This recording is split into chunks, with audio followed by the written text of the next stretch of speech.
Peace to you, my brothers and sisters. All praises to our Heavenly Father.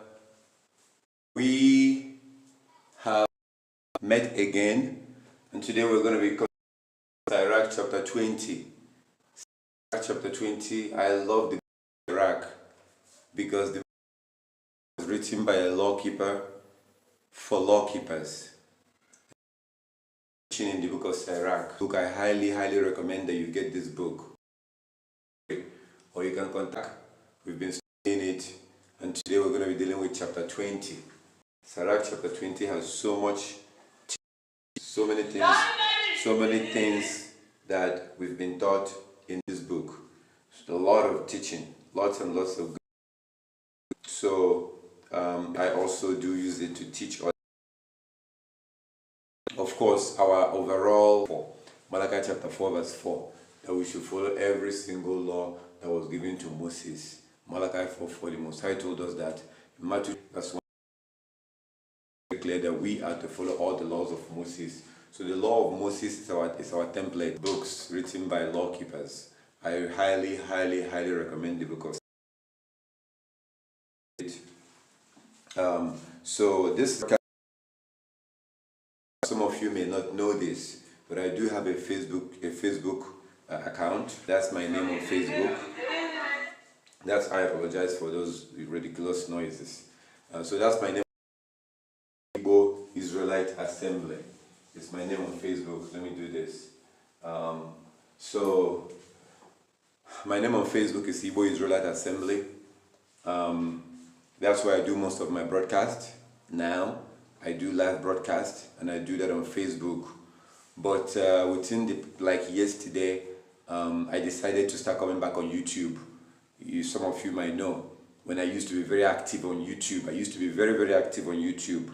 But at some point, I started pivoting towards Facebook because of the assignment that Yah had given to me to focus on His people. So, but now I'm beginning to pivot back to YouTube. I really think that you guys that watch me from YouTube, you guys are very loyal. You're very loyal. You're very dedicated. I saw the views that you guys, I saw the way you're watching, and I know you're gonna watch this. So for me, it makes no sense for me to not be posting or not be doing my thing here on YouTube. So expect more live videos. I'm gonna be doing this almost on a daily basis. So yeah, all praises to our Heavenly Father. My phone number is still active. You can always call me if you have any question. You can always give me a call if you do have any question. I will talk to you. If I don't answer you, like if I'm doing something what I'm doing right now, if I'm doing something like this, I may not be able to talk to you, right? If I'm doing something like this, I may not be able to talk to you. But as soon as I will definitely give you a call back. So all praises to the Most High. We're gonna get started with the. I look forward to it because there's a lot of teachings in the book of Sirach. Lots and lots of good teachings. A lot of good teachings in the book of Sirach. So we're gonna get into it right now. I'm just trying to post some notifications to let our brothers and sisters can click and join us. So going. I look forward to today. Is what we're going to be dealing with today. I'm trying to post this thing, but it's not really working out very well. But just bear with me.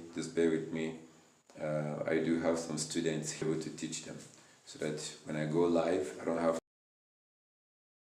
copy and paste and posting stuff in different platforms.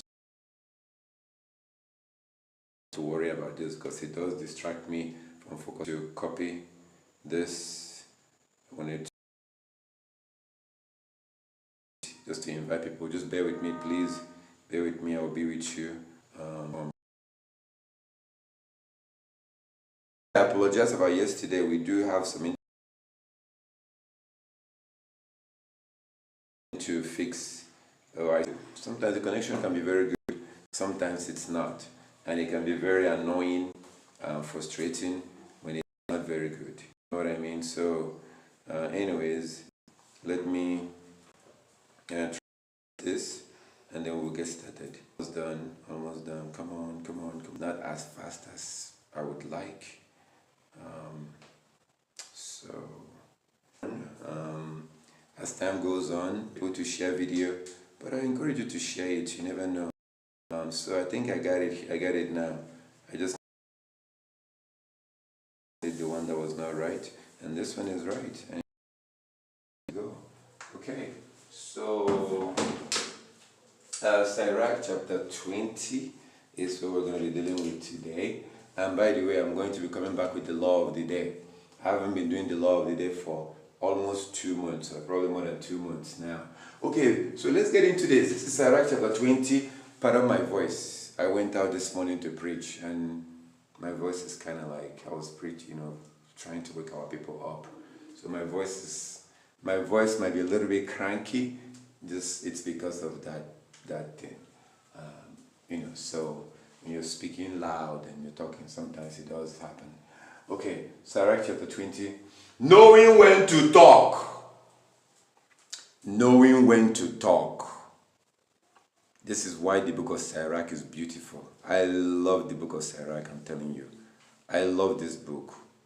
I love the book of Sirach so much. So much. Not as much as the law. But what I love about the book of Sirach is that it encourages you to keep the law. As a matter of fact, my favorite verse is actually in the book of Sirach chapter 18:19. Sirach 18:19, it says, before you speak, learn.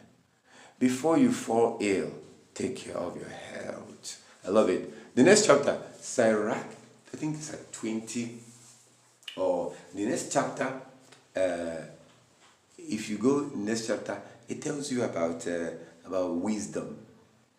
And it tells you that wisdom is the law of Yah. So, all right, let's see. Let's go into this right now. I'm going to the book of Sirach. What's happening with the connection? What is going on? Oh my goodness, please. What is happening? What is happening here? Please do not embarrass me this time, please. Please. I'm a little bit exhausted, but I want to get this thing out of the way. I cannot afford to say, let me postpone it and move it around. Oh my goodness, I don't like to have glitches like this. I hate it when there's glitches like this. I'm not happy at all, I just expect things to go the way they should. What's going on? What is happening here? What is happening? Please do not do this now. This is not a good time. Please come back, come back. Come back, come back, come back, let's go. Come back, let's go. Come back, come back, come back, come back. Yes. Okay. I'm going to have to start reading this thing off from my phone, because I'm going to read it. I don't care. I will go through this book, whether it shows here or not. This is like fancy. I know you don't probably see this. This is like more like fancy, This is stuff, like it's not a must that I must use this. What is happening? What is going on with this thing, man? I'm not sensitive. What is happening? I apologize. I can't believe this is horrible. Okay, so there are some other books. The Prayer of Azariah is another good book. Prayer of Azariah. Look into it, Google it. Prayer of Azariah is good. Apocrypha of Elijah is also good. Maybe I should do a video on that and just give you lists of these books that the heathens have told us that we shouldn't be reading. There are some books that we're supposed to be reading, but the heathens have taught us not to read those books. So, Prayer of Azariah is good. The book of Susanna is good. Apocrypha of Elijah is good. They are all for law keepers. Those books are amazing books. Amazing books that I love. Okay, I think that I'm gonna have to. Oh my goodness, I can't believe that this is happening. I can't believe that this is happening. Okay. Alright. We will do it. We're gonna do it. I don't care. We will read through this book. What am I gonna do? Say no, I'm not going to read the book of Sirach chapter 20 today. Oh no. Even if this TV explodes, I'm still gonna read it. I'm going to read it. So just bear with me. Let me connect this to manually. Thanks. I don't know what's going on with the connection. Just bear with me, my brothers and sisters. I apologize. To be honest with you, I would have loved to come here and go straight into this book. You know, I didn't expect to have a glitch like this, but sometimes it does happen. Sometimes it doesn't go the way you plan. But whatever happens, we're doing it right now. It's going to come on right now because I'm going to do it manually. So whatever happens, we're going to do it. We're going through it. Alright, let's go. Sirach chapter 20. This is even much clearer. Much clearer than the automatic one. Okay, Sirach chapter 20. A person can be rebuked. A person can be rebuked in the wrong way. It may be wiser to keep quiet than to speak. But it is much better to rebuke the person than to keep your anger bottled up. Than to keep your anger bottled up. A person can be rebuked the wrong way. Sometimes we rebuke people the wrong way. Sometimes we rebuke people the wrong way. Someone will do something wrong, and the way you approached it will be the wrong way. It may be wiser for you to keep quiet when someone does something wrong. It may be wiser for you to just keep quiet and not say anything. But it is much better to rebuke the person than to keep to your anger. Rebuke of a person. Rebuke. Can you just rebuke everybody? Can you just rebuke anybody? It depends on who you are. If your mother does something wrong to you, or if your father does something wrong to you, are you going to stand up and start shouting at your father or your mother? Even Yah will punish you.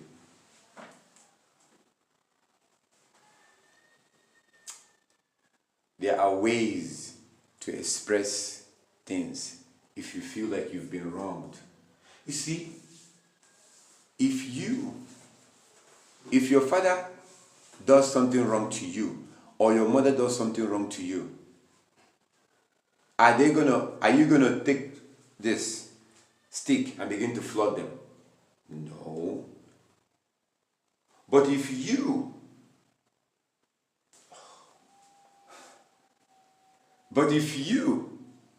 does something wrong, your father or your mother is biblically permitted to use this on you.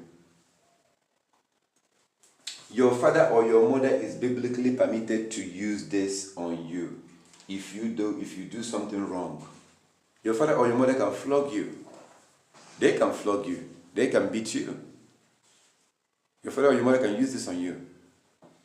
Your father or your mother, according to the scripture, they are commanded to use this to rebuke you, to correct you. Book of Proverbs. Listen, this book is teaching you something. Why am I pointing this out? Because of this one right here. Verse 2. Sirach 22. But it is much better to rebuke the person than to keep quiet, than to keep your anger bottled up. So, if your father or your mother offends you, you cannot shout at them, you cannot curse them out, you cannot call them names, you cannot beat them up. But if you offend your father or your mother, they can rebuke you with this They can shout at you, they can slap you, and it's all right. If you say that it's not all right, then wait until you have your own children. And then let your children beat you up when you offend them, right? Let your children shout at you when you offend them, right? Right? That's good. Let your children shout and beat you up and scream at you and call you names and insult you when you offend them. That's not good, right? I know it's not good.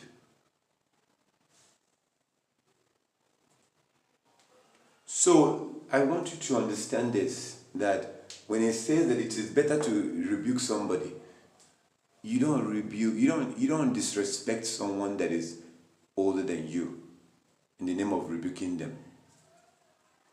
Because eventually it will happen to you. It could be 30 years from now. It could be 5 years from now, 10 years from now.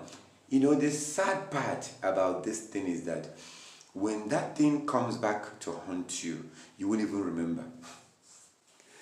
You won't even remember. You won't even remember the day that somebody, that old man, that older person, or that old man or that woman offended you. You started shouting at them, or you pushed them, or you cussed them out, or you called them name. 20, 30 years from now, when somebody begins to torment you, a child begins to torment you, you will forget. The point here is to be careful. Be careful the way you rebuke people. Be careful. No matter what, anybody who is older than you, you deal with them with respect. Because respect is reciprocal. How do they say it? It goes around. It goes around like this thing. It will eventually come back to you. So don't think that you can just start shouting at anybody. And also, this morning, somebody was asking me a question. About an hour ago, or about 40 minutes ago, a woman was asking me a question because she heard what I was preaching. So she asked me, brother, she was like, brother, I heard what you were saying. I have my daughter. I've been trying to get her to stop wearing trousers. I've spoken to her about 5 times, but she's not listening. And also, I do, my daughters, I heard what you say about virginity, about them keeping themselves pure. How do I do this? So I was trying to tell that woman, about 40 minutes ago or so, about an hour ago, I tried to tell that woman, you have to take it easy. You don't have to start shouting at them immediately. Try and reason with them. Try and reason with them for them to understand the importance and the danger of letting men defile them. A man that did not marry you, did not pay your bride price. They stick their tongue. They take their tongue and go stick it to a woman's vagina. They come back and stick that tongue to your mouth. Isn't that disgusting? Is it not?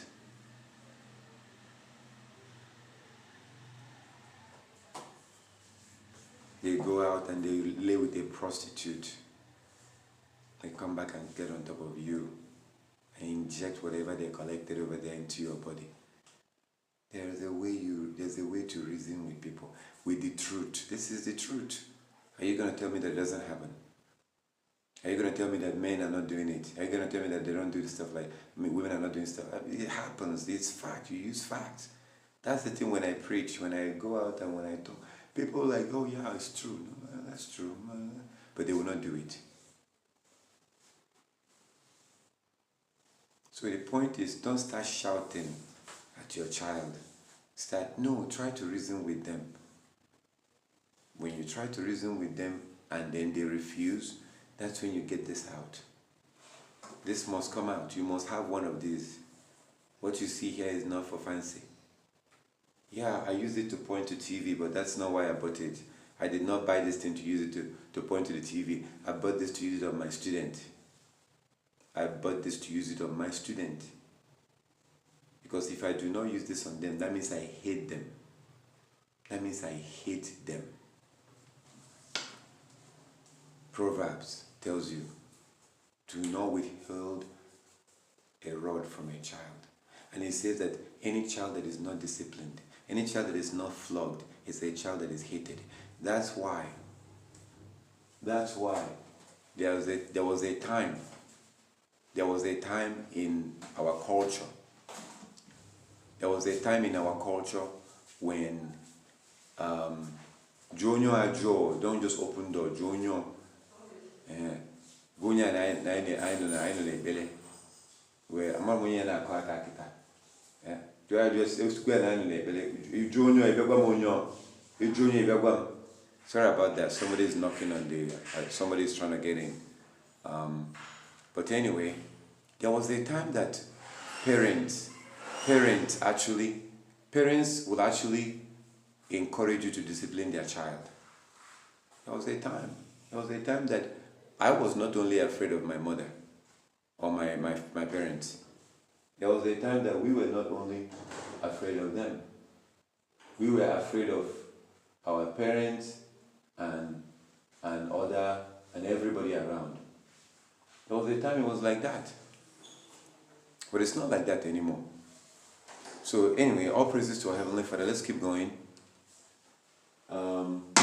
So look, watch this. But it is better to rebuke a person than to keep your anger bottled up.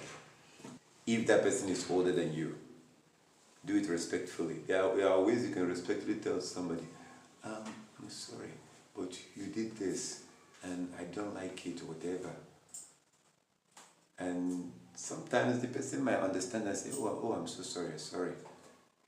Some people might understand and admit if they're truly wrong.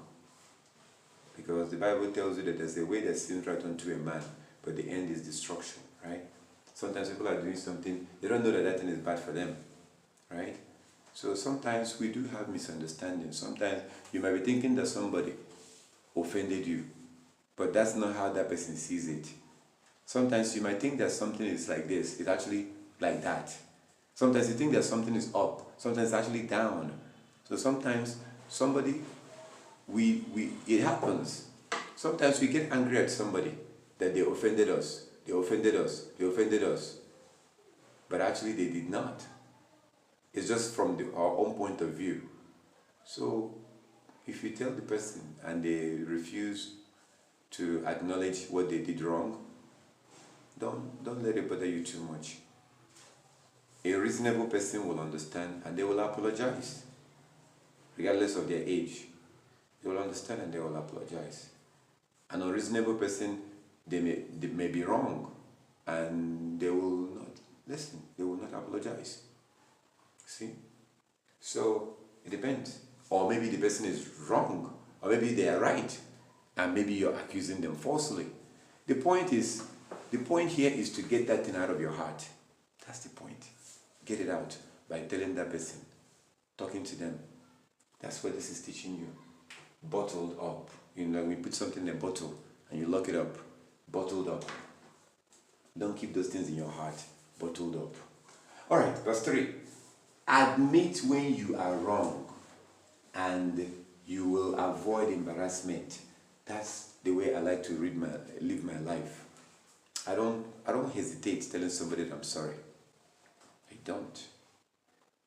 You know, during the feast, there was some issue, or actually before that there were some dealings I have with some people. I called the person and I said, hey, I just want to let you know this is what's going on, and I'm pretty sure that I offended you. I know in one way or the other I did something wrong to you. I just want to tell you that I'm sorry. I apologize. The person was like, okay, it's okay. You know, at least you told me. It's okay. So I'm not like, I don't mind, I don't care apologizing when I'm wrong. Because there are times when I'm wrong. There are times when I don't get things right. So like I said, if I claim to love the book of Sirach, check this out, watch. If I claim to love the book of Sirach, but I find it difficult to apologize when I'm wrong, do I really love the book of Sirach? No, I don't. I don't love the book of Sirach. If I claim to write, well, these two sides, but we are now. So, if I claim to love the book of Sirach, but I find it difficult to apologize when I'm wrong, then I don't love the book of Sirach. So that's why sometimes I tell you, it's not about what I say, watch what I do. Forget about what people say, forget about what I say. Forget, we talk too much, we talk, say things. It's doing part is what you need to look for. This person, are they doing what they said or what they're saying? So I don't mind. We should learn to admit, listen, another thing you learn from this book is try to say things out when you feel like you're offended. Try to respectfully tell that person. Respectfully. Because that thing, you might be wrong. But if you get angry, I can't believe you did this! Oh, you did this to me! Maybe you're wrong. Maybe they didn't do that thing. But now you've embarrassed yourself by shouting. You might be shouting and getting angry and shouting, and then somebody else will come and say, no. Actually, he did not do that. No. Actually, she did not do that. And then now you look like an ass. You look like a fool in front of everybody. Because you started making noise. When you felt offended, you started making noise. You're supposed to calm down and respectfully voice out your mind. You know? So, and also we should learn to admit when we are wrong. When we are wrong, we should learn to admit it. Admit when you are wrong, and you will avoid embarrassment. 4. Using force to get a point across is like a castrated man trying to rape a young woman. Using force to get your point across is like a castrated man trying to get his point across. A castrated man is a man that has been euthanized, or not euthanized, but castrated. Euthanize is you put the thing to death, you put it down, you kill the thing. Euthanization. A castrated man is a man like a eunuch, a man that cannot impregnate a woman, a man that have had surgery. A surgery has been done on their penis area that they can no longer impregnate a woman. That man trying to rape a woman is like a waste of time. When he cannot impregnate a woman, what is he doing? He's being castrated. So a man like that trying to rape a woman is just like, you will not achieve anything. That is the point. So trying to use force to get your point across is like a castrated man trying to rape a woman. You will not achieve your point. Now, here's where understanding has to come in again. Because if you think about it, the Bible tells you to use this on your kids. The Bible tells you to use this on your children. To flog them with this.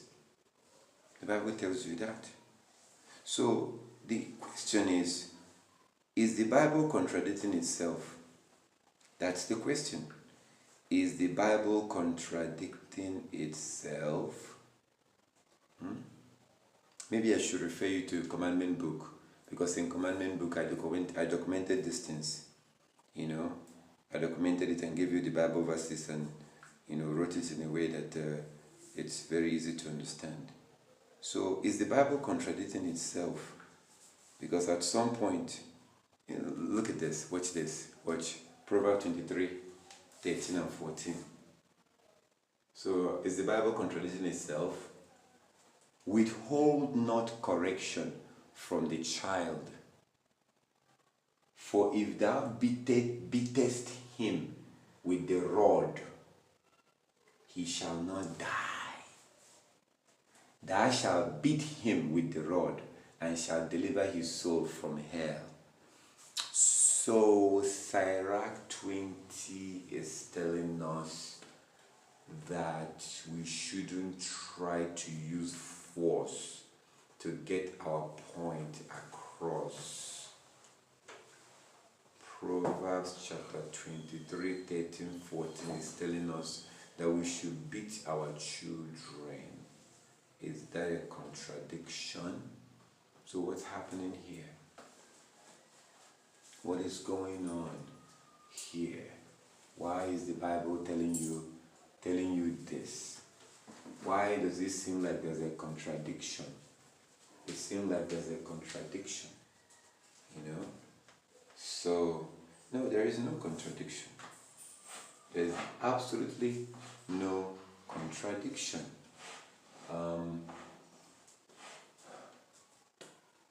There's absolutely no contradiction.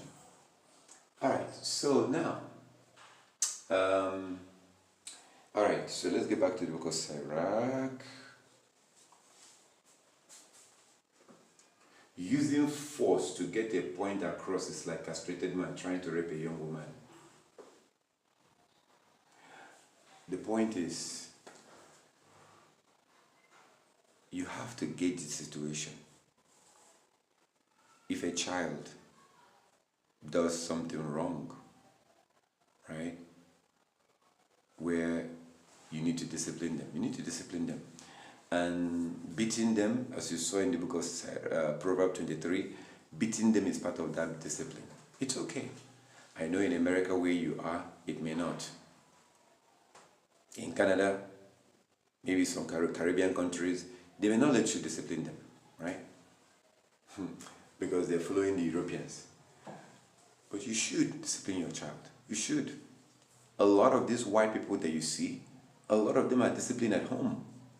A lot of them were disciplined at home. But they will pass laws stopping you from disciplining your children. Be wise. Try to use minimal violence. The point is, it's much better to try to reason with someone. It is much better to reason with someone and try to let them know why something is good for them. Yah likes to do it. Oh my goodness. The Most High likes to do it. Jeremiah 30:11. Jeremiah 30:11. Jeremiah 30:11. What does it say? Jeremiah 30:11. The Most High loves to do this. So at first, the Most High will try to reason with you. At first, the Most High will try to reason with you. For I am with you, said Yah, to save thee. Though I make a full end of all nations where I have scattered thee, yet I will not make a full end of thee. But I will correct thee in measure. I will not leave thee altogether unpunished. The Most High is very violent. The Most High can send someone to come and attack us violently. But first, he tries to reason with us. He tries to warn us. He tried those things. And then if we refuse to listen, then he will wipe out his skin. He wipes out his skin and begins to deal with us. Alright, so the point here is what this verse is telling you in Sirach chapter 24. Sirach 24. What this chapter is telling, this verse is telling you is, don't resort to violence right away. Some people might make that mistake. Every little thing, violence. Every little thing, violence. Both on their wives, on their children, every little thing. Wah, wah, wah, wah. Listen. If you are the type of a person that resort to violence to get your point across, your child is doing something they shouldn't be doing. You resort to violence to make your point. Your wife is doing something they shouldn't be doing, you resort to violence. There are some women that beat their husband. Yeah. There are some women that beat up their husband because they are stronger than their husband. Because they are stronger than their husband, when they get into heated argument, very, very heated argument, usually it turns physical. Because she's stronger than her husband, she'll begin to beat him up. She'll be throwing him around, beating him up. Yeah, there are men who are beat up. Overall, there are more men that beat up their wives. There are more men in the world. Most of the time, it is the men that beat up their wives. But there are a small percentage of women that beat their husband. In every culture, in every country. It's there. Don't be that person.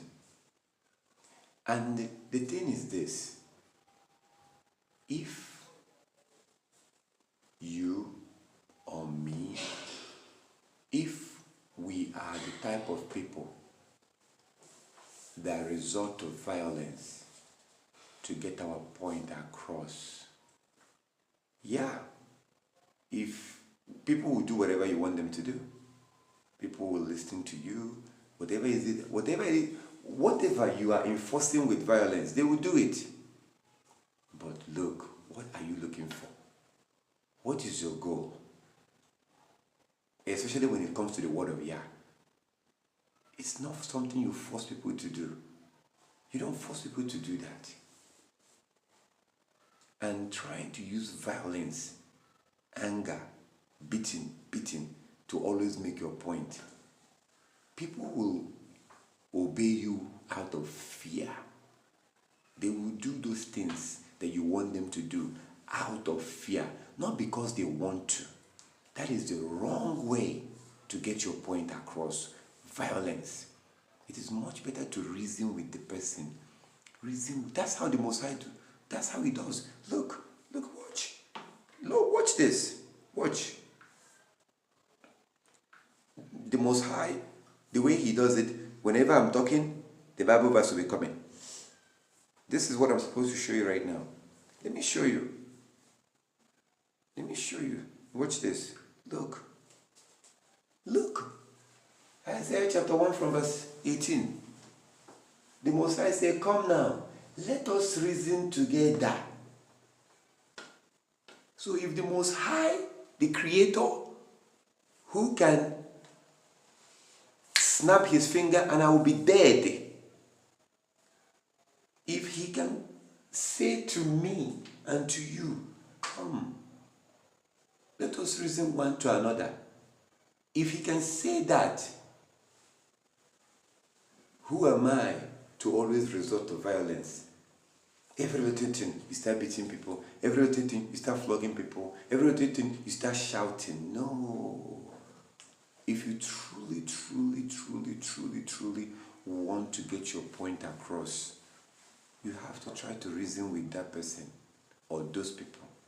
Now, at some point, like the woman told me this morning, where I went to preach, or where we went to preach, there was a woman that came to me as I was leaving, or she stopped me as I was leaving. She's like, brother, I have a daughter, and I heard what you were saying about trouser. I've tried to stop my daughter from wearing trouser. I've spoken to her like 5 times. She refused to listen. I told her, then you have to insist. You have to insist. Yeah, you have to insist. You need to tell her that as long as she's in your house, she's not going to wear trouser. But I was telling her this morning. But first, it's better to reason with them. That's about an hour ago. I was just telling somebody this. So, when you, like, let's say you have a child, and your child is absolutely disrespecting you, your child is insulting you, and things like that, at some point, you must resort to violence. you have to resort to violence. If you do not resort to violence, that means you hate that child. And let's go towards wives. Same thing with wives. I don't have a wife, but if you know me and you've been watching my video for years, you know that I've made it very clear that I don't mind beating my wife. I will beat her. Yes. And I will beat her if I have to. So I'm not going to be playing games with you and be one of those men that are lying. If you ask them, what do you think about men beating women? What do you think about that? And then they will say, oh, it's wrong. It is really wrong. What? It's wrong. That's not right. You shouldn't put your hands on a woman, whatever they do. These men are lying.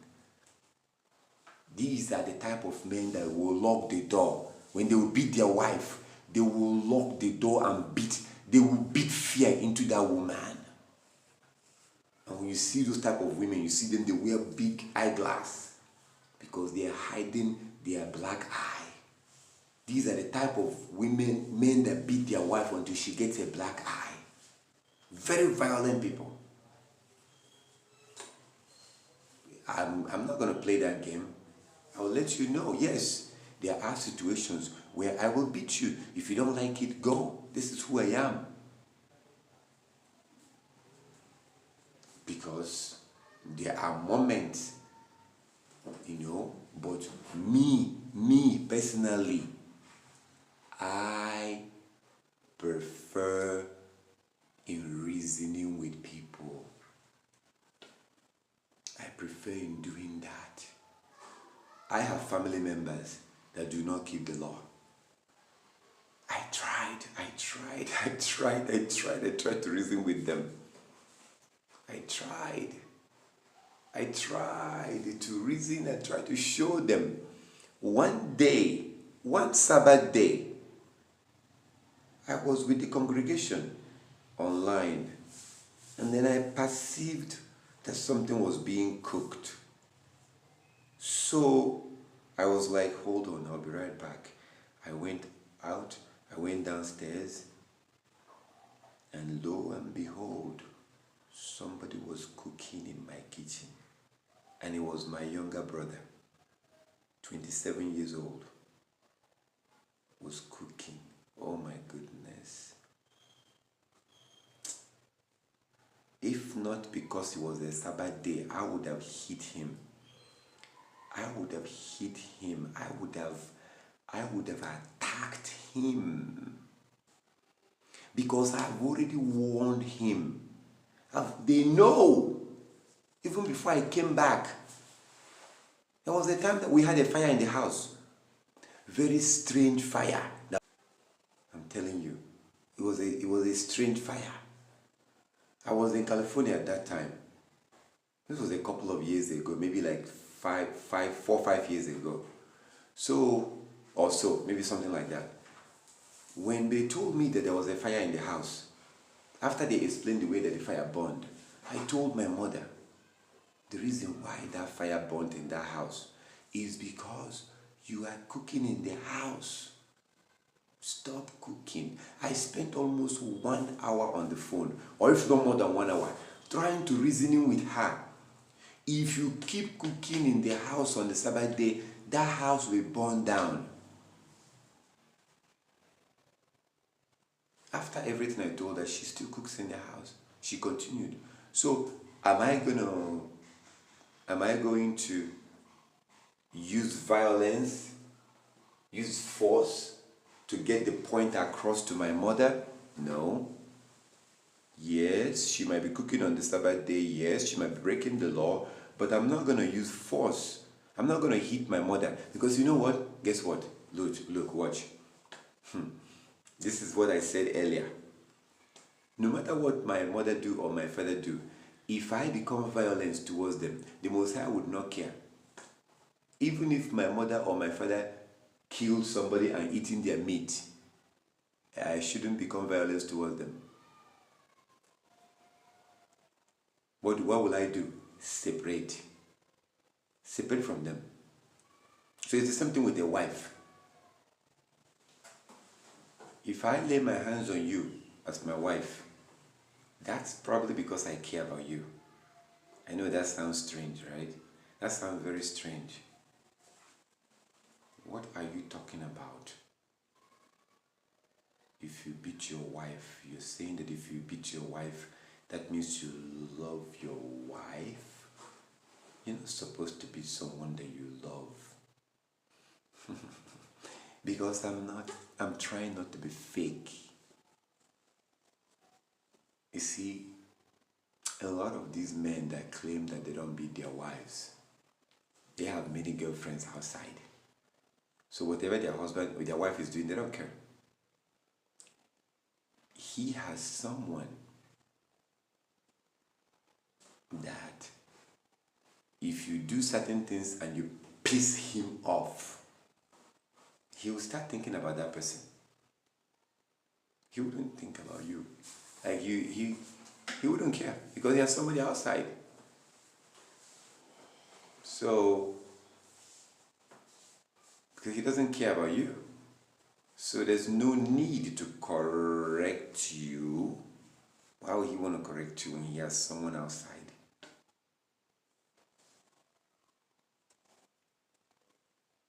A lot of people don't understand this. Because if someone is trying to correct you, it's most likely because they care about you. Yes, I know the correction might be harsh. I know the correction might be unpleasant. Maybe he's shouting at you, maybe he hits you. That's because he cares. Again, I know that sounds very strange. It's kind of hard to comprehend. Brother, you're telling me that a man who is beating me likes me. Yeah. Most men today are fake. They're very fake. And women, you guys, you're not very sophisticated in your thinking. Whenever somebody is so happy with you and smiling with you and laughing at you, you start liking that person. The person who is like mean at you, that's the one that you hate. You know why? Because you're very emotional. That's why it's okay for a woman to cry. In public, if we go outside in public right now, something can happen, a woman will start crying. And nobody will think of anything. Like if you go out and something happen and you see a woman crying, what do? You keep walking. It's not a big deal when a woman is crying, right? But if you see a man crying, that's shameful. That's like, why is this man crying? Like, that's unacceptable in the society. Because women are more emotional than men.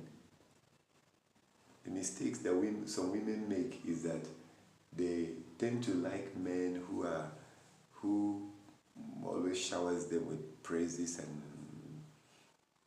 words, and once in a while he will call you and you'll be like, I love you. You talk on the phone with him, and before he gets off the phone he say, I love you. And you're like, wow. And then like he buys you flowers, and then he's like, I remember the girl that I wanted to marry, the one that died in 2021, Ijoma. I remember, oh my goodness, she will be pushing me. I have to tell her a story before she goes to bed. I'm like, I don't know any story. She's like, tell me anything. Just keep telling me until I sleep. I'm like, no, leave me. I don't know anything. I don't know those stories. She's like, just tell me, those fairy tales. We have like these Igbo akukiro. Akukiro, we call it here in Igbo land. She's like, tell me that type of story. Tell me, just tell me. And then she will insist. She will insist. She will not get up. She will wait until I tell her that story before she will sleep. Then I'll start telling her something. And then eventually I'll turn off the phone or something. These are the kind of stuff she sees on TV. Because she's not white. She's not a white woman. She's an Igbo woman. She's an Israelite woman. But she wants to repeat those things she sees on TV. And then if because I don't tell her I love you, because I don't tell her stories, then I am not romantic. You're not romantic. Why will I be romantic? Am I a Roman? Am I a Roman? Am I a Roman? I'm not romantic. Am I a Roman? You see how crazy we are? And then you saw some guy that always tells you, I love you, I'm thinking about you, oh, you're so beautiful, oh man, what can I do without you, blah, blah, blah, blah. And then that's one, your heart is like going, that's the one that you, and those are the worst of the men. Men like that, they will show you shaky.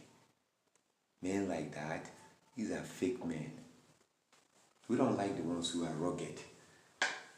What I'm telling you is what happens with Israelites. They don't like dealing with the Most High because the Most High have rules and regulation. The Most High have rules. You're not supposed to lie. You're not supposed to have sex with other men. If you're a man, you can't have sex with a man. Leviticus 20:13. If you're a woman, you cannot wear trousers. Deuteronomy 22:5. If you're a man, you have to have your beard. We don't like those things. That's why we don't like to be under the Most High. We don't like it because the Most High have rules and regulation. A real man have rules and regulation. A real man has rules and regulation, but we don't want that. We want the ones that we want to do whatever we want. How is it working out for us?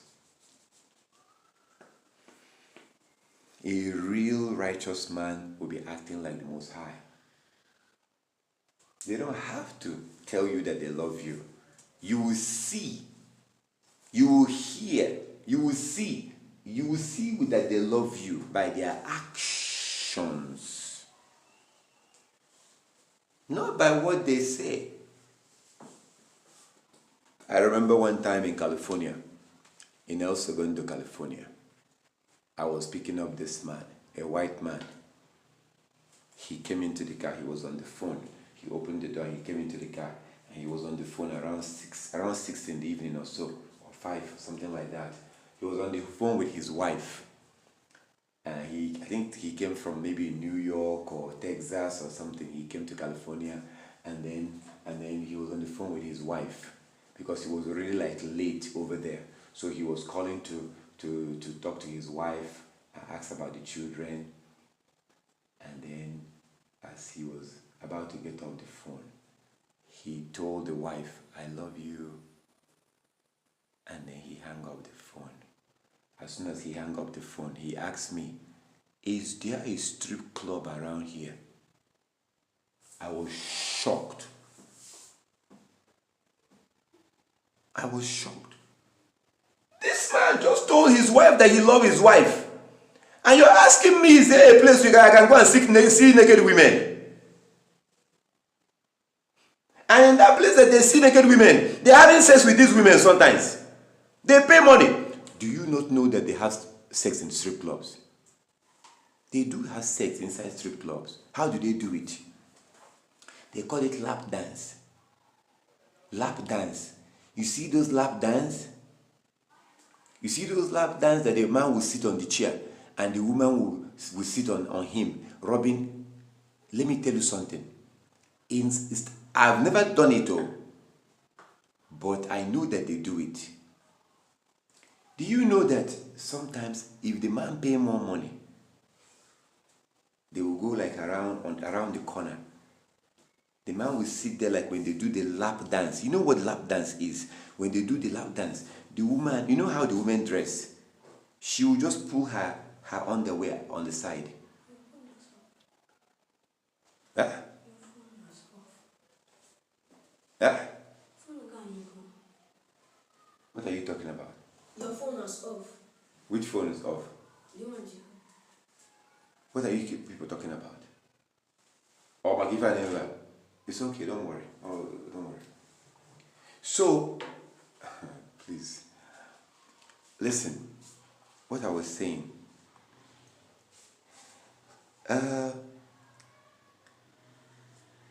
In strip clubs,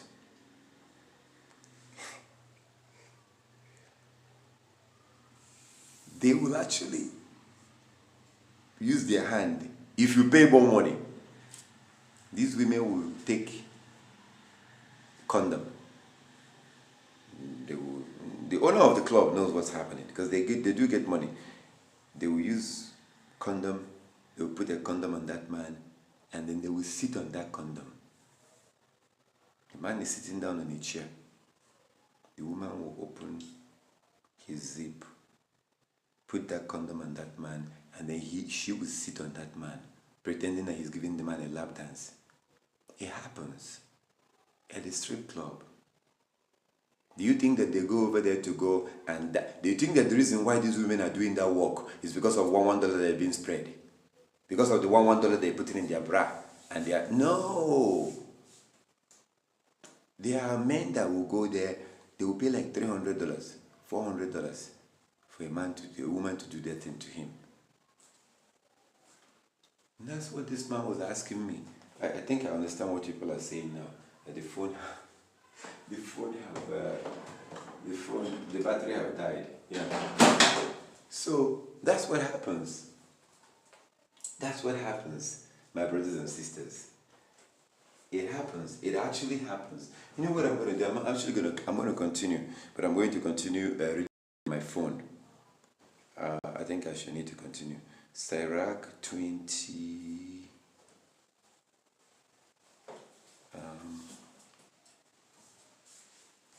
Sirach 20 GNT. So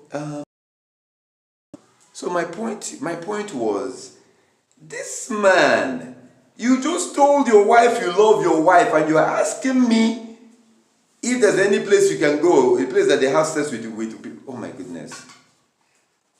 Listen, the point is, don't be carried away, please.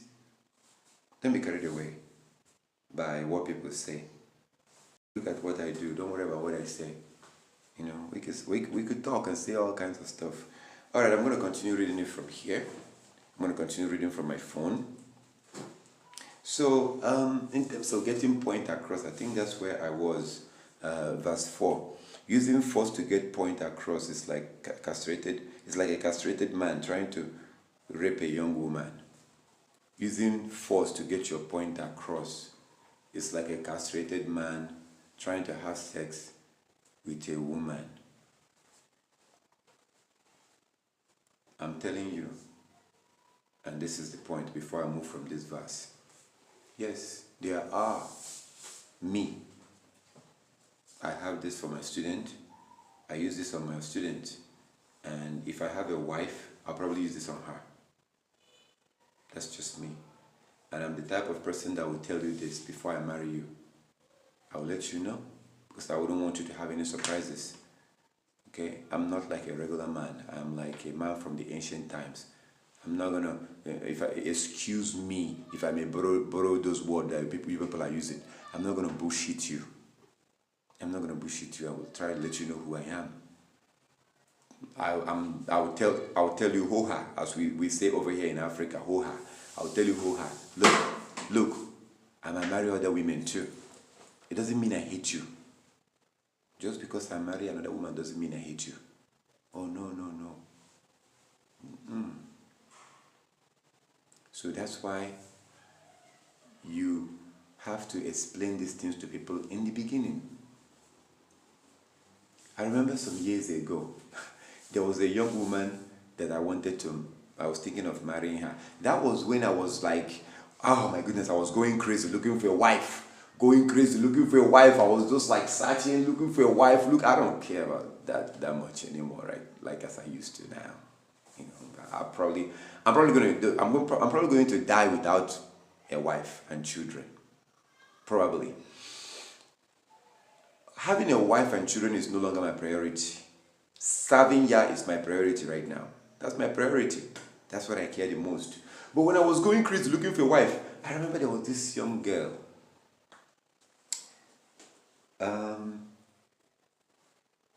I told her, I said, let me warn you. If I marry you, our wedding, this marriage, when I marry you, this marriage will not be like other people's marriage. I think I told her, whatever I ask you to do is exactly what you will do. I explained certain things to her, if I remember correctly. And I told her, I said to her, I told her, don't say anything right now. Shh, don't say anything. I'm going to give you 2 weeks to think about everything I told you. You have 2 weeks to think about it and then tell me what you think. Because I want to let you know these things ahead of time. Because I don't want to keep quiet. After I marry you, then you start finding these things out, but it's already too late. Maybe you're probably pregnant already. Maybe you don't want a man that may beat you. Maybe you don't want to marry a man like that. So I wouldn't want to deceive you, knowing that that's who I am, and I will keep quiet. Maybe you don't want a man that may marry another wife. Maybe you don't want a man like that. So that's me. I may marry another wife. Doesn't mean that I hate you. So go and think of these things. I'll give you 2 weeks. So after about 2 weeks, we now talked. I asked her, okay, what is your decision? She told me, no. She told me that she sees their neighbor who is married, that she sees the way that the husband and wife are going, that's the type of marriage that she wants, that she doesn't like this one that I described for her. She doesn't like it and everything. Oh my goodness. I told her, thank you so much. I told her, thank you. You see, I was honest with you, and then you came back and you were honest with me. Some girls would have been like, okay, yes, I agree. Okay, I agree. Just so I can marry them because I'm in America. Because I'm in America, they will say yes. Because I was in America at that time. This was a couple of years ago. Then later, they will now begin to change. My cousin did that to somebody. Chidimma. Interesting. I feel Chidimma. My cousin, she's in America right now. My cousin, her mom and my mom is from the same mother and the same father. Emeka lives in Abuja. Emeka does not want to live in America, but Emeka comes to America. He comes to America and then he comes back. He deals with a plane, he's into travel agency at that time.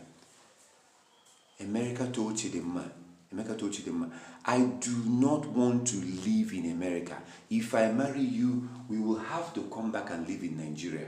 Chidimma said yes. No problem. They came to this town. They did the bride price. They did the wedding. They did the wedding. It was a nice wedding. They came back, and I didn't come back for their wedding. Emeka's mother and my mother are friends when I was young. Omuman and Abomage. The mother and my mother, they are my. So I have an interesting relationship because Chidimma is my cousin. Emeka's mother and my mother are friends, or were friends. So after they got married, they had their son, they had their daughter. At some point, Chidimma now decided that she doesn't want to come back to Nigeria. Emeka was like, I told you I don't want to live in America. Chidimma was like, well, whatever. Oh my goodness. So the thing turned into a big case. So I think they wanted to ask me. There was something about trying to ask me what's going on and things like that. I was like, yeah, Chidimma, you agreed that you want to be in Nigeria. And she was not happy. They thought I was going to take their side. She thought I would take her side just because we are related. No. You agreed with this man. This man told you that he doesn't want to live in America. You said yes. But then now you want to like manipulate him to now live in a country that he doesn't want to live in. So that was what happened, and that marriage collapsed. The marriage collapsed. What happened was that the whole marriage collapsed. It collapsed. At that point, they already have two children. At that point, they had 2 kids, and Emeka came back and married another woman. You know, Chidinma married some other guy. He married some guy that he brought from Nigeria to America. The guy just used her because the guy just wanted to go to America. But the guy was so quiet, very quiet. Oh my goodness, that's the type of man I was telling you. He was so nice and quiet. If you tell that man, sit down here, that man will sit down here until evening because he knows what he was looking for. He wanted to go to America. So he was just so quiet. So Chidinma liked her because of that. A man that she thought, this is a man I can control. So the man was so quiet and everything. Then the man, she brought the man to America. You know, the man was still being quiet and everything. As soon as the man was able to like stand on his own feet, oh my goodness, war between him and her and that man. Eventually they separated. That man moved on. Today, I think Chidinma is living with some African American guy that eventually married her. She and I, we haven't talked in years because of this commandment thing. Because I'm keeping the law, you know. I think it's part of the reason, or maybe not the reason, but you know.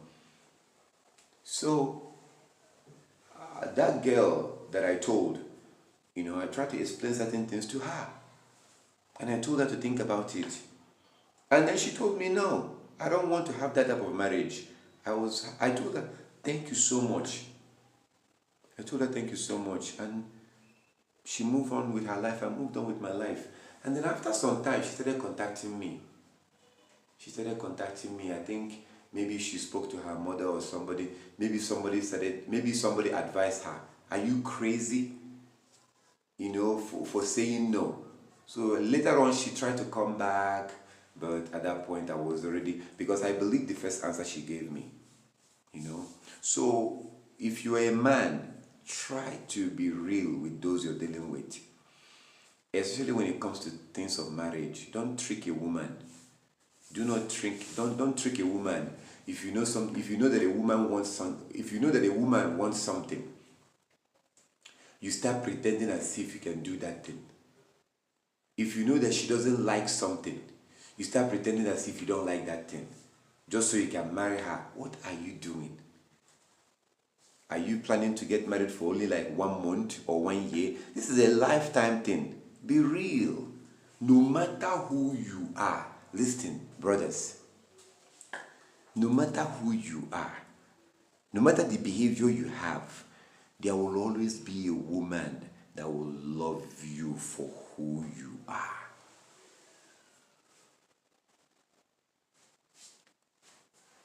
They are not murderers.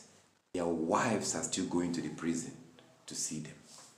Their wife is still having conjugal visit with them in prison. They are still impregnating their wives from. And that woman will stand by that man until he. So don't try to be fake. No, be who you are. Let people know who you are. Tend and get into a relationship with somebody, and then later on it turns out that it's not, a miserable relationship. Yes, I guarantee you. To be a miserable relationship, be real. Like as I said, I am someone that I will not hesitate to hit my wife if she does something that requires it. If you don't want me to hit you, then listen. If I ask you to do something, do it. And in fact, the more you listen, the more I remember this lady. I told her, you are the type of person that I want. This lady that designs stuff for me at somewhere here, at a Newi. She designs stuff for me. Oh my goodness, this girl. It's like she reads my mind. She knows what I like. She doesn't wait for me to tell her to do something. She already knows. And then I began to notice, why is she, like, before I could tell her, oh please move this, please do, she already did it. And then later, something that I need to tell her, oh you have to do this way. She did it already before I tell her. To the point that I told her, you are the type of person that I would like to, when someone does that, it makes me to, if you know that this is what I hate, then don't do it. I truly believe in Sirach chapter 20 verse 4. It's not good to get your point across with force. If you force someone to keep the law, they might keep the law, okay, fine. But when you're not around, they will stop keeping it. When you're not around, they will stop. Because they don't want to keep it, and you're forcing them to keep it, you see?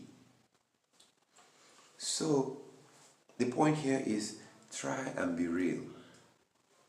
Don't hide who you are. Let people know, let that person know, let that man know, let that woman know. If they don't like it, if you have, like I told you guys a story yesterday, a lady that I wanted to marry, and then she wrote me a letter and sent it to me online. And then she told me, she's like, I need to tell you something, and I want to tell you this right now. I don't want you to find out in the future. I would like to let you know. And then she told me how she had an abortion. I appreciated it. That's what I'm talking about. Because, maybe I don't want a woman that had an abortion. Because eventually stuff like that does come out. And then maybe she's on her second child, age of 60, I can still go and marry and impregnate a woman. At the age of 65, I can still impregnate a woman. But her, at the age of 65, it's going to be very difficult for her to have a child. It's not the same thing for men and women, A 65 years old man can marry a 17 years old girl. If he has the money, now it's all about money. People care only about money. Yeah, look at this man, Ned Moked, whatever his name is. He's an older man, but he's marrying a very young woman. Nobody is saying pim. So it's all about, people worship money now. If you have money, you can be 70 years old and you can marry a 16 years old girl. And her family will be very happy because you have money. Money is the God of the world now. Be real, let's be real, okay? Alright, so let's see. I'm gonna try to go down here since my thing is down, and I just don't wanna not finish this. How many verses do we have here? It's about 31 verse. Okay. Alright, so let me just go through this right now. I think we've learned some things on the ones that we read already. Okay, so it says in verse 5, some people are taught to be wise because they don't talk much. Others are disliked because they talk too much. Some people talk too much. Me, I have two types of life. I have two types of life. I have my private life, and then I have my life as a servant of Yah.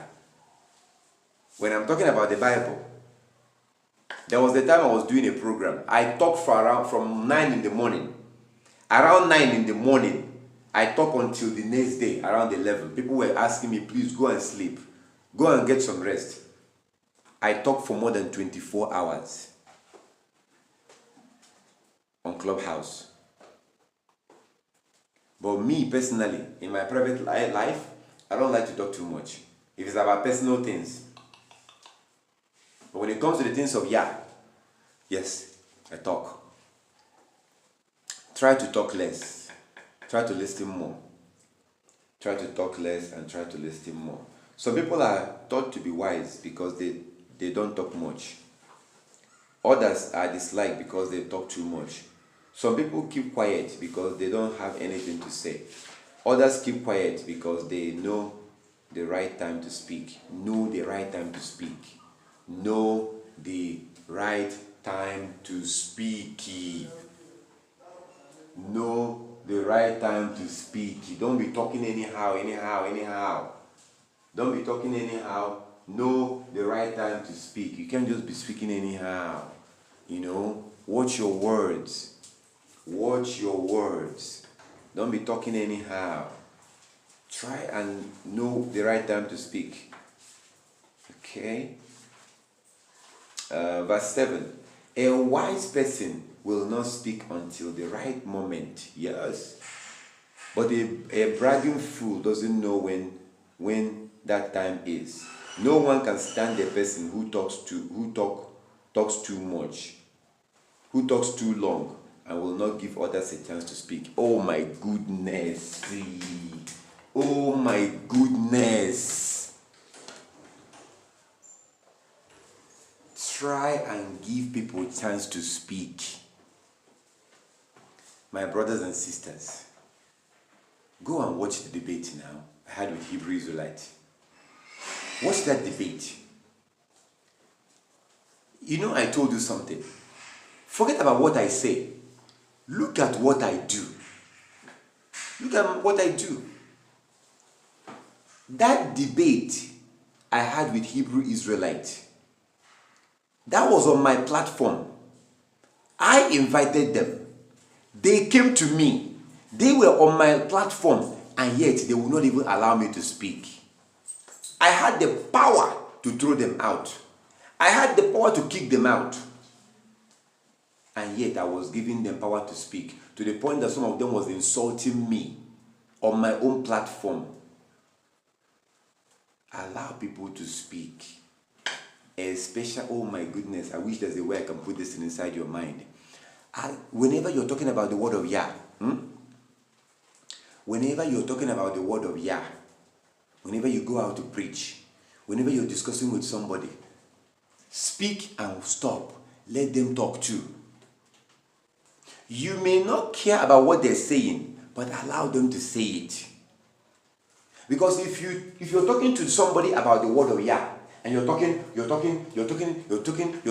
but you're not giving them a chance to speak, at some point they will stop listening to you. Because as you're talking to them, as you're speaking to them, they are thinking. They want to talk too. Let them speak. If you notice in our congregation, I always ask, do you have any question? Do you have anything on your mind? Those of you in our online congregation, I do that. This morning, I went out to preach. I tell the people, if you have any question, come. You see, I told you that I love the book of Sirach. If you look at my life very close, you will see the things you see in the book of Sirach in my life. I don't hesitate to say I'm sorry. I don't mind saying I'm sorry when I'm wrong. Whenever I'm dealing with somebody, I allow them to speak. They will speak, and then I will speak, and then they will speak, and then I will speak. You can't just dominate the conversation and then expect the people to just listen to you and just listen and listen. They will be turned off. If you're talking about the word of or you're discussing with somebody, but you're not giving them a chance to talk, you're the only one doing the talking, they will be turned off. They will not want to hear what you have to say. You have to give people a chance to speak. You have to. You have to give people a chance to speak. Okay? So, verse 8, Sirach 28. No one can stand a person who talks too long and will not give others a chance to speak. That's me. I like to give people a chance to speak. Men and women, I don't care. men, women, children, adults, young people, whatever, anything. I will let you speak.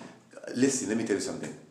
Whenever I'm talking about the word of Yah, when I go out, when I preach, like I'm going to go out today, Yah's willing. When I talk, I deliberately stop and allow the other person to talk.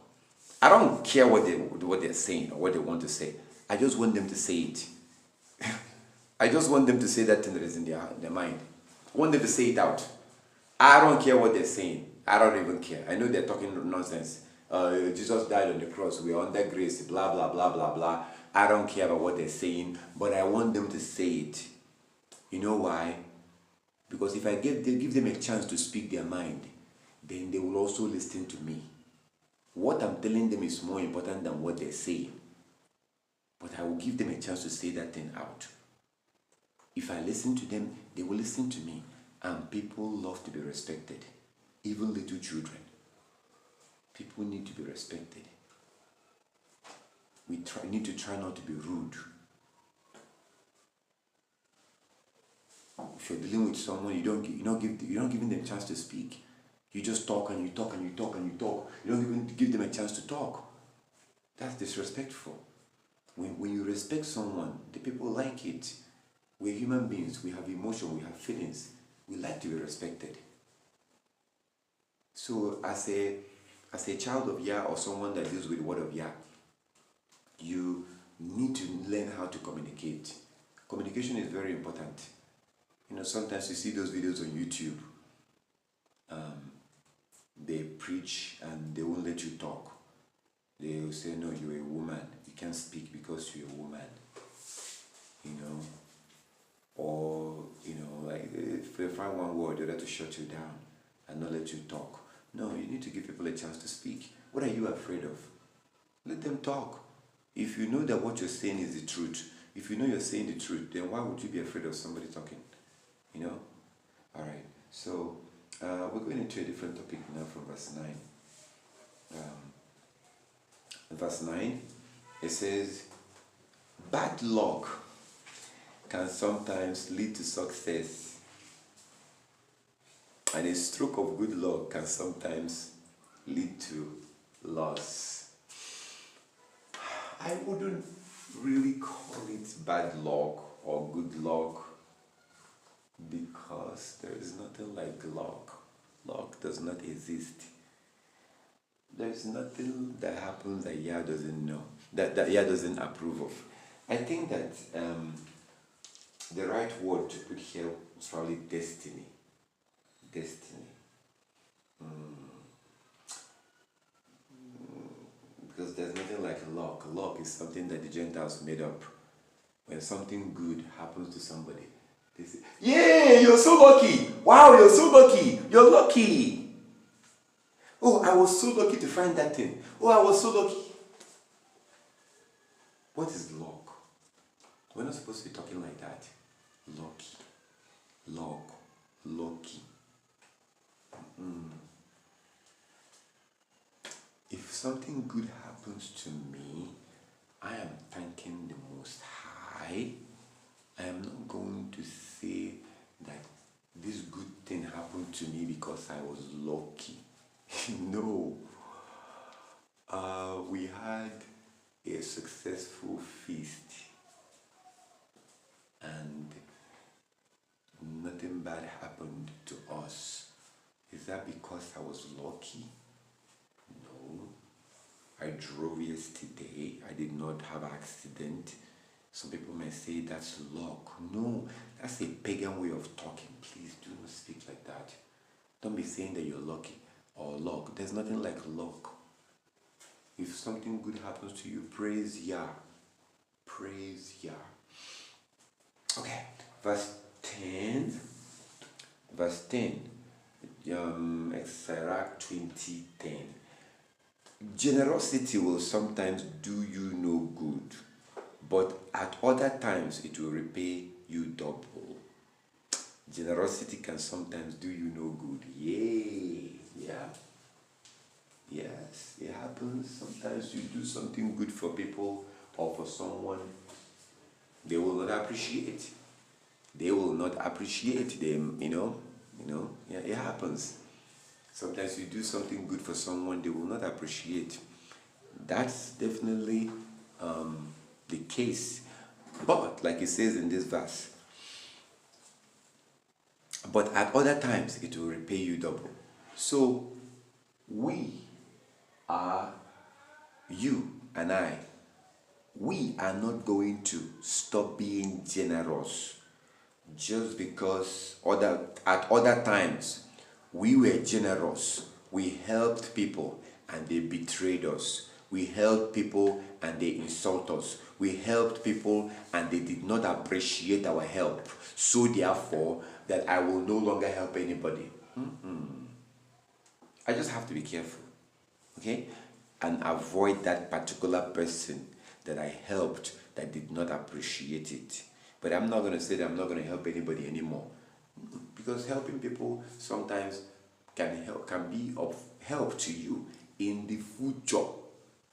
So it's good to help people. That's the point here. Verse 11.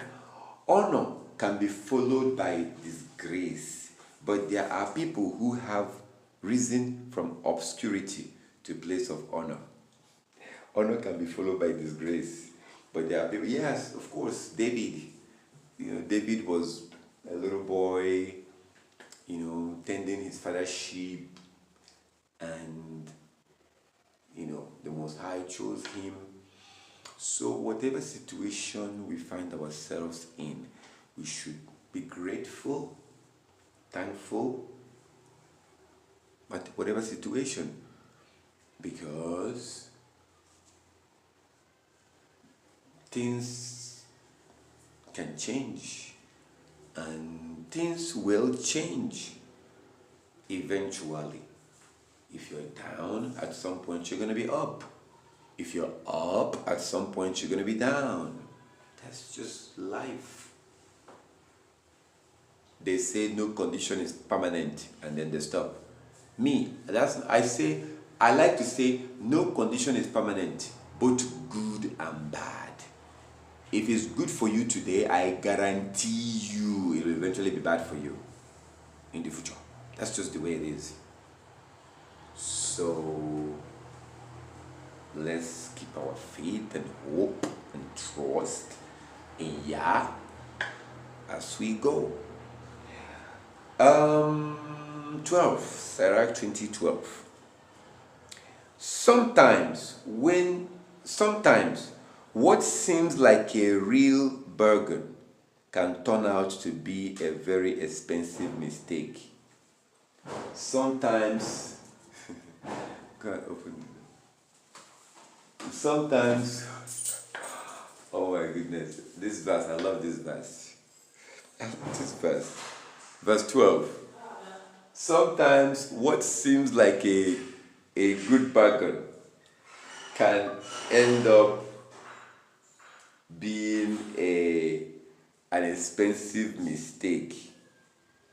Yeah, it happens. It actually happened to me recently.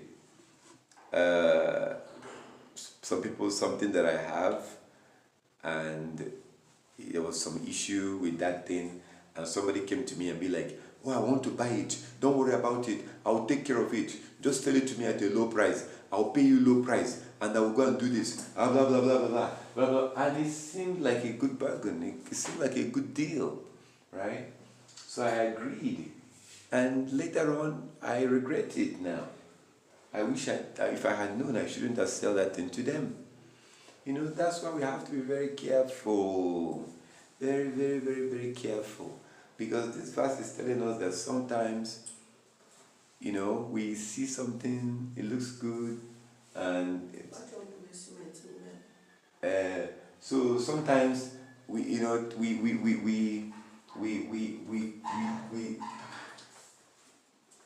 see something, or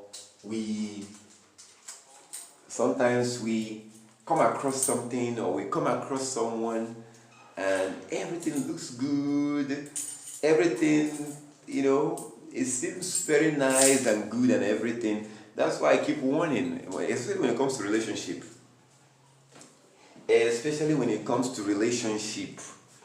Look at what this verse is telling you. Look at what it's telling you. You know, it says that sometimes what seems like a real bargain can turn out to be a expensive mistakes. You know, so we have to be very careful. You know, sometimes you see people, they claim to love each other. They claim Ebuego. So sometimes you see people, they claim to love each other, and the next 1 year or two, they start fighting each other. You know, the marriage will collapse. And then you're wondering, wait a minute, wait. I thought these people love each other. I thought that these people love each other. What happened? You know? So in this particular case, we have to be very careful. Alright, verse 13. Sirach 20:13. When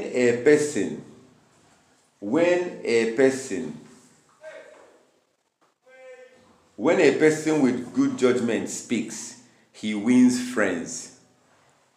A stupid person, though, can shower compliment on everybody,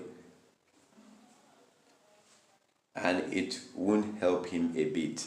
So when a person with good judgment speaks, people will listen. You know, when someone with good judgment, when they speak, people will listen, right? But according to this book, according to verse 13, it says, a stupid person, though can shower compliment on everybody, it won't help him.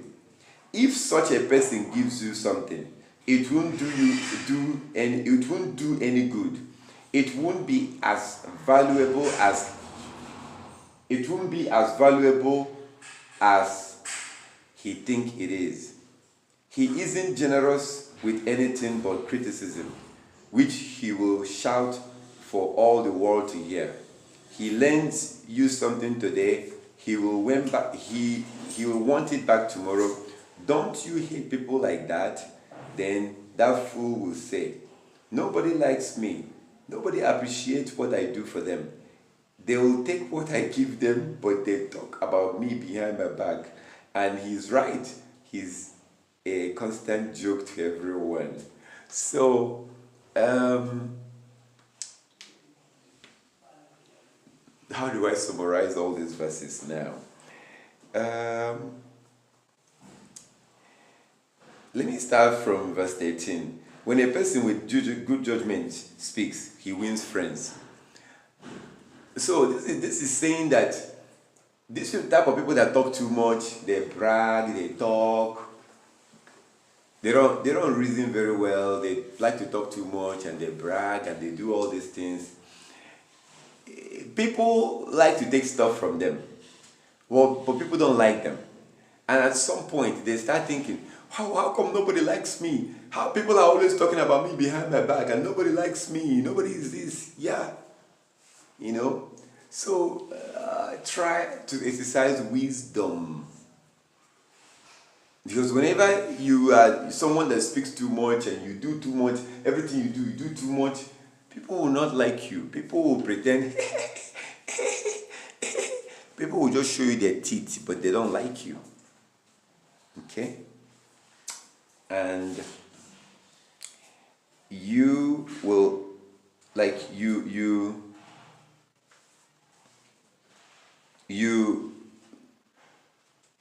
devalue yourself. You know, sometimes take a break, go away from people. Oh my goodness, there's a place I know called Mbuka.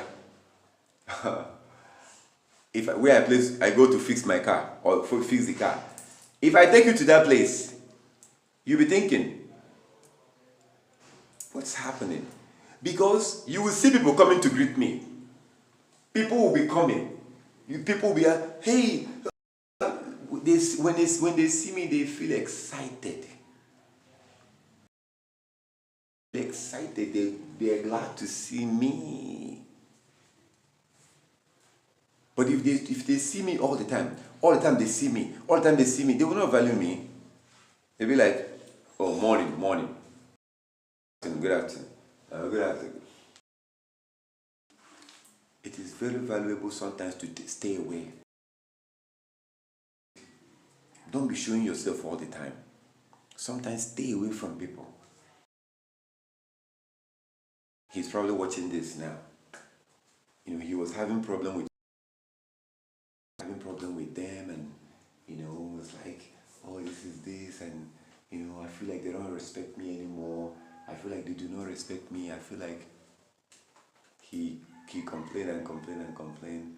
I said to him, make yourself scarce. Don't go there anymore. Stop going there. That was basically the point I made to him. Stop going there. Watch and see what's going to happen. Before you know it, they will start asking of you. Because after 2 months, 3 months, they don't see you as they used to see you. And especially when people don't know what you're doing, that's when they respect you. When people know everything that you're doing, they won't respect you. I guarantee you. When people know everything about you, everything that you're currently doing, everything that you plan to do, they will not respect you. They know everything about you.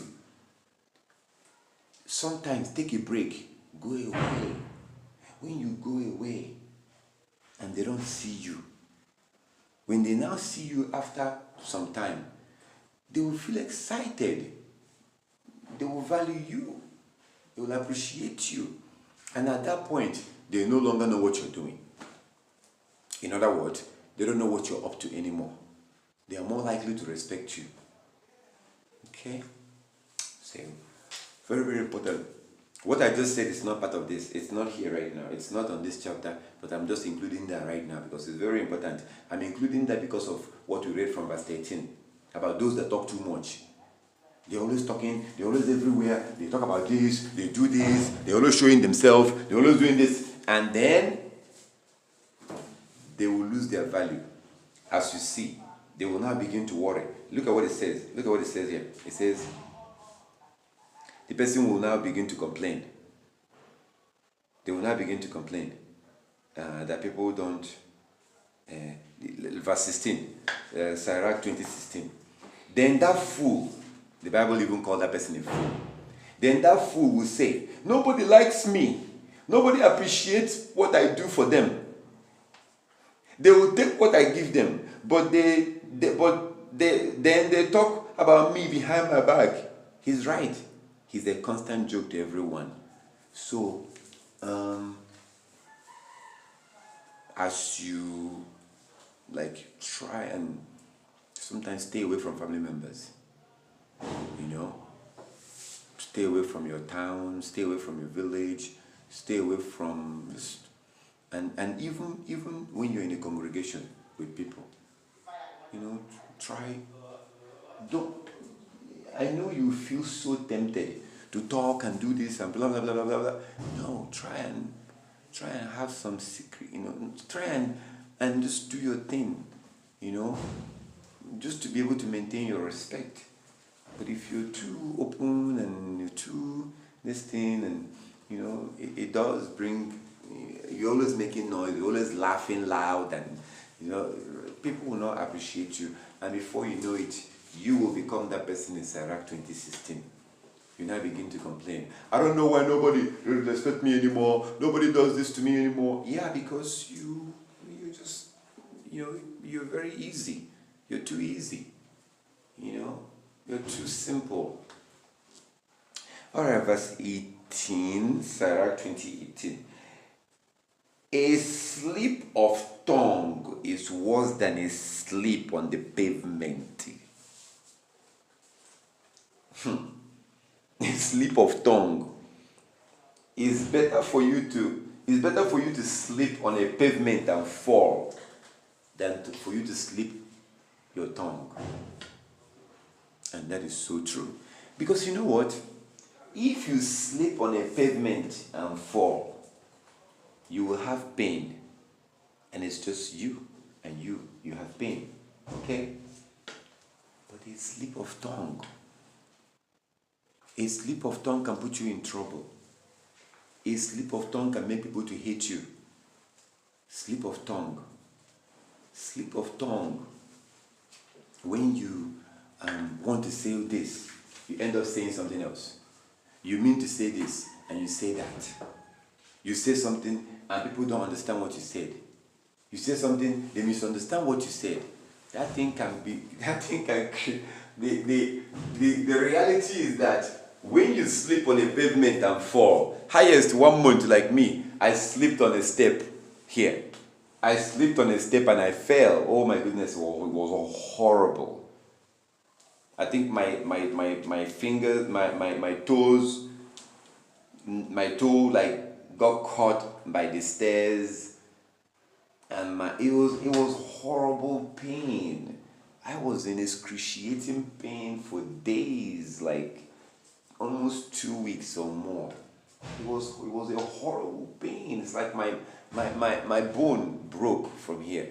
I think I can even feel it or something like that. Because I fell this way and I hit this on the stairs. This place on the stair. It was horrible. Horrible pain. But here I am. The pain is gone. But if I want to say something and I say the wrong thing, 1 year can go by, 2 years can go by, 4 years, the person will not forget it.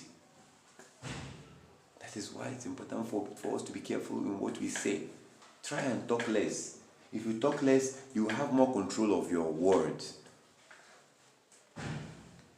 Try and be careful. We have to be very careful.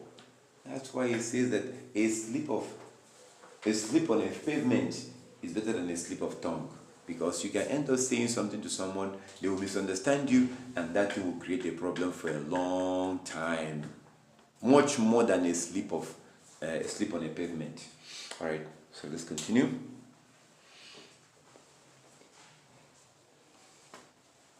The wicked will go to ruin just as suddenly as a person slips and falls. Yeah, of course. 19. Sirach 20:19. An impolite person is like one of those off-color stories that ignorant people are always telling. An impolite, oh my goodness, this book, I love this book.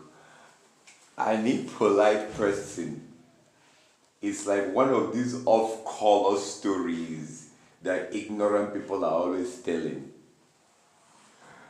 Oh my goodness. People who are not polite. Who are always rude. They are rude to people. They insult people. Oh my goodness. They can be disgusting. People who are not polite can be like a horrible taste on your mouth. I don't like people who are not polite. People who are impolite. They are very disrespectful. They talk to you anyhow. They just like, oh my goodness, they're not polite at all. You know, there's nothing, they are just obnoxious, they are not polite, they don't respect people. No, everybody deserves respect. Everyone deserves respect. Even a little child deserves respect. I like to show respect to everybody. You know, because we are human beings and we have emotions. Nobody likes to be disrespected. You know, you don't disrespect someone just because they are a child, because it's a little boy or a little girl. You now disrespect them. People like to be respected. You know, but impolite people don't do that. Impolite people do not do that. All right. 20 Sirach 20:20. Nobody takes a proverb seriously when some fool quotes it at the wrong time. Nobody takes a proverb seriously when some fool, that's what it says here, when some fool, a person who is foolish, when some fool quotes it at the wrong time. Because people who are foolish, they don't know when to talk. They just say things that are off. I remember, oh my goodness, I remember someone during the last feast. Oh man, I was like, can you please shut up? I wasn't saying it to them, I was just saying it in my mind. I was like, can you stop talking? They were talking and I was feeling embarrassed, like in a way. in a way, I was feeling a little bit embarrassed to myself whenever they start talking. Like, whenever they start talking, they're always like, kind of like off. They're talk. I don't know if it's their accent or their dialect. I think it's probably their dialect. But I'm telling you, this happened during the last feast. When they start talking, they're a little bit like off. And then also, I remember the other feast, last year's feast. There was a man that came and we went to feast with this man last year. Oh my goodness. Whenever he starts talking, he's so off. He's so off. Like, he talks very off from everybody else. So he almost became like a joke. He became like a joke at that feast last year. He became like a joke because whenever he starts talking, it's like oh, let me hear what he has to say because you're gonna. He became like a joke, you know. So we have to be careful not to be like that. Okay, verse 21. If a person is too poor to afford sin, he can rest without a guilty conscience. If a person is too poor, to afford sin, he can rest without guilty conscience. If a person is too poor to afford sin, oh my goodness, like, is it possible for someone to be too poor to afford sin? Because you don't have to be rich to lie. Although when you're rich, you're more likely to lie. Like, it's almost impossible to avoid lying when you are rich. When you are rich, it's almost impossible to avoid lying when you are rich. So, definitely, let me put it this way. A poor person has a greater chance of avoiding sin. Yeah, that's the truth. A poor person have a greater chance of avoiding sin. And that reminds me, in this same wonderful book of Sirach, there's a chapter and verse that says that it is harder for a rich person to avoid sin. Yes. Yeah. It is harder for a rich person to avoid sin. Okay. Let's keep going. Verse 22. You can lose all your self-respect by being reluctant to speak up in the presence of stupidity. Ooh. You can lose all your self-respect by being reluctant to speak up in the presence of stupidity. Yes, because if you see some stupidity going on, some stupidity is going on, somebody is doing something stupid, and there are people there, you can stop that person from doing that stupid thing. You keep quiet. Maybe that person is your relative, maybe that person is your child, your mother or your father. Stupid, you can stop them. You can call them on the side and say, stop doing that, stop saying that. Oh yeah, let me give you an example. During the last feast, there's this lady that came to the feast. Twice I gave her clothes to cover herself, to cover her nakedness, because she always wear this tight this and tight that, and sometimes you almost see her underwear. So she will wear it and then she will like sit almost to the front. So what did I do? I took something and I gave it to her to cover her nakedness. I did it like twice.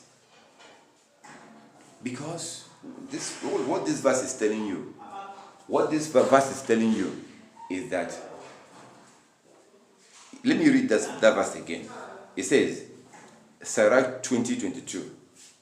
It says, you can lose all your self-respect by being reluctant to speak up in the presence of stupidity.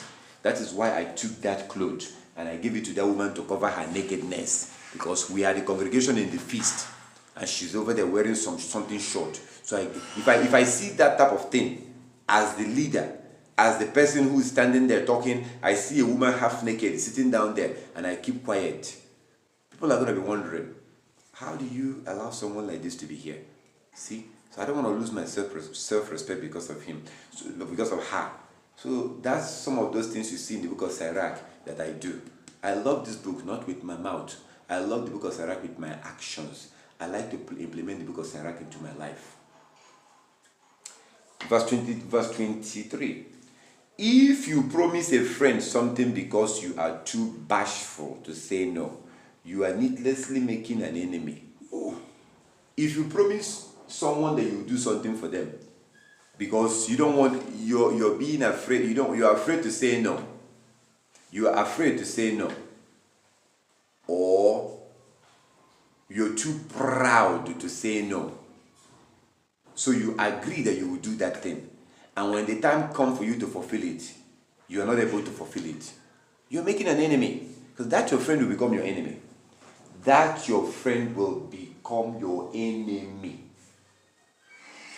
So we should learn to assess situation before we say yes, we can do something. We should learn to assess the situation. If you have to say no, say no. You know, I had to tell somebody no yesterday. I had to tell someone no. I had a childhood friend of mine.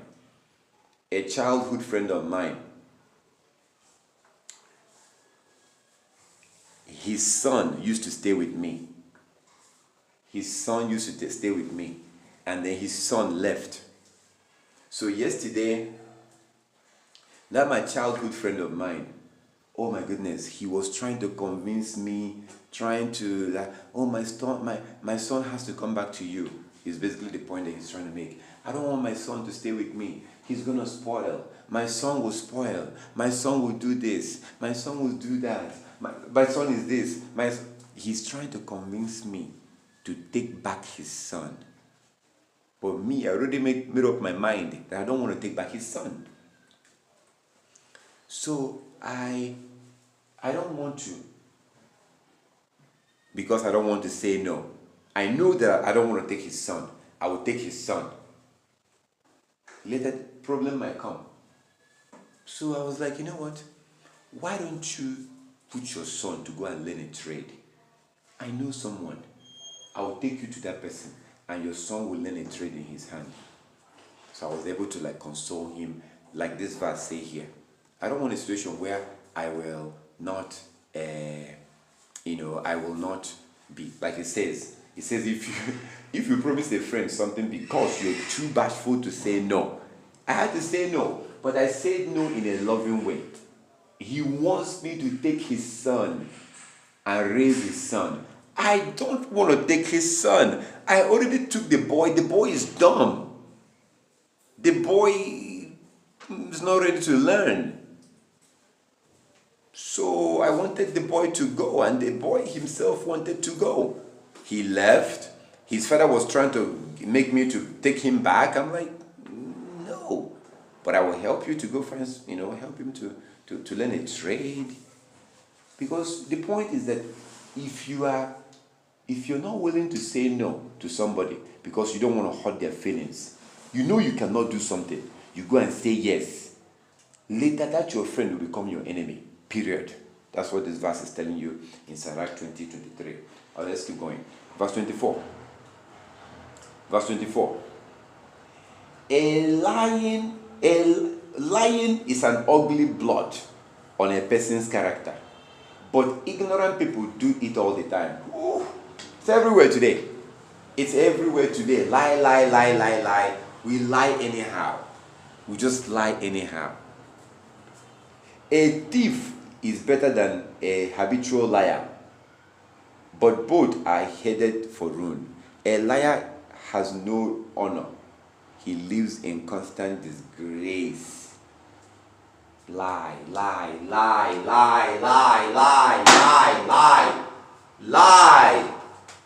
Try and avoid lie by all means. Try and avoid lies by all means. I know you're thinking, no, I'm not a liar. I am not a liar. I don't lie. You, only you are the only one that know if you lie.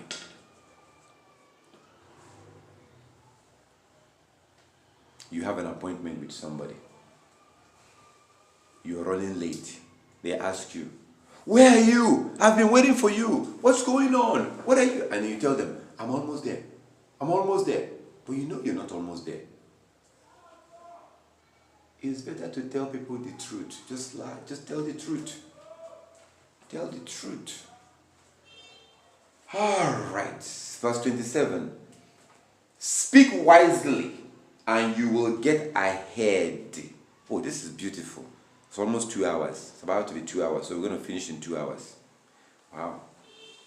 Okay, it took 2 hours to do this. Almost 2 hours. Speak wisely and you will get ahead in the world. Influential people appreciate good sense. Yeah, that's why I don't want dumb people around me. That's why I had to let that kid go. There's another one, the girl one. She's also dumb. You know, I really, and then, oh my goodness, last Sunday, no, the other Sunday, her father came and took her. Her father came and took her. I'm like, because she's over here just eating food. You know, when I buy stuff for other people, I buy for her. She's just eating food. Her brain is locked. She cannot learn anything. She's just dumb. So I don't appreciate stupid people. I don't. I just don't. Because it's just a waste of time. Like it says here, speak wisely and you will get ahead in the world. Influential people appreciate good sense. They will excuse your errors if they like you. Yeah, that's me. If I like you because of your behavior, number one, because you love the law of Yah, you're keeping the law. You might not be perfect. You don't have to be perfect. You might not be perfect. But if you are genuinely and honestly trying to keep the law, the ones that you know, I'm judging you based on what you know. I'm not going to judge you by a law that you do not know. That's unfair. You don't know that law. So I'm only looking at the ones that you know. How are you doing it? And if I do see that you're really, really being serious with the ones that you know, you don't have to be perfect. We should be perfect. Matthew 5:48. Matthew 5:48. Be ye perfect, for your Father in heaven is perfect. Matthew 5:48. We're supposed to be perfect. But people will appreciate you if you're being honest with the ones that you know. Like it says in verse 28, they will excuse your errors if they like you. So cultivate the soil and reap the harvest. Cultivate the soil. You can't people are not going to like you just because you exist. Just because you are a handsome guy. You look handsome, you dress well, you make your beard look nice, and you dress very well, and you look handsome. People are going to, only whores, prostitutes will like you if you're handsome. Or just because you're a woman, you have a nice ass, you're showing your ass and your boobs. Or even when you're a sister, you look good, you look nice, and people will like you. No, that's fake. Only whoremongers will like you. Whoremongers, they just want to get on top of you and leave you. No, you have to cultivate good behavior. Cultivate good behavior. Starting with the keeping of the law with all your heart and with all your soul. Keeping the law with all your heart and with all your soul. You start from there. You know? And then try to live your life according to the law. You will find that people will like you. Even when you make mistakes. Because people look at you, they see, oh, this person, this man is trying. This boy is trying. This girl is trying. This woman is trying. Because they are looking at the fruit of what you're doing. That's why the Bible says here, what does it say? It says, they will excuse your errors if they like you. So cultivate the soil and reap the harvest. You have to cultivate the soil. See? Okay, verse 29. Gifts and bribes make even the wise blind to the truth. and prevent them from being honest in their criticism. Gifts and bribes makes wise people blind to the truth. Yes, it's true. So be careful whenever you have to mediate between two people who are having problem. When you have to be a mediator and mediate between them, be careful. I gave an example earlier with my cousin Chidima and her husband Emeka, because Chidima's mother and my mother are sisters, same father, same mother. So Chidima is my cousin. Her husband's mother and my mother used to be friends. So when they had issue because of what I told you, when the man said, I don't want to live in America, if I marry you, we will move back to Nigeria, she agreed. When that case came up, I didn't take Chidima's side, and they were not very happy. I don't think she was very happy, because she was expecting me to take her side and side with her. No, you agreed that you're going to move back to Nigeria. You agreed before the wedding. So I'm not going to take your side just because you and I are related. Be very careful, my brothers and sisters. Try and speak the truth, even when you're going to offend someone. Call that person. Call them on the side and tell them, look, you're wrong. Unfortunately, I cannot take your side. I'm going to have to explain what happened. I have to. But even in the fair now, but it's not such a prefer. You have to call that person and say, somebody is expecting you to take their side just because you're, or just because they're giving you money, or just because they did some favor to you. So now they expect you to take their side. No, you don't do that, because that's what people do. You don't do that. You have to stand for the truth. If the person is wrong, tell them that they are wrong. Yeah. Tell them that your conscience will not allow you to take their side when you know that they are wrong. Do it diplomatically. Just try to reason with them. Let them know that your conscience will not allow you to just lie for them.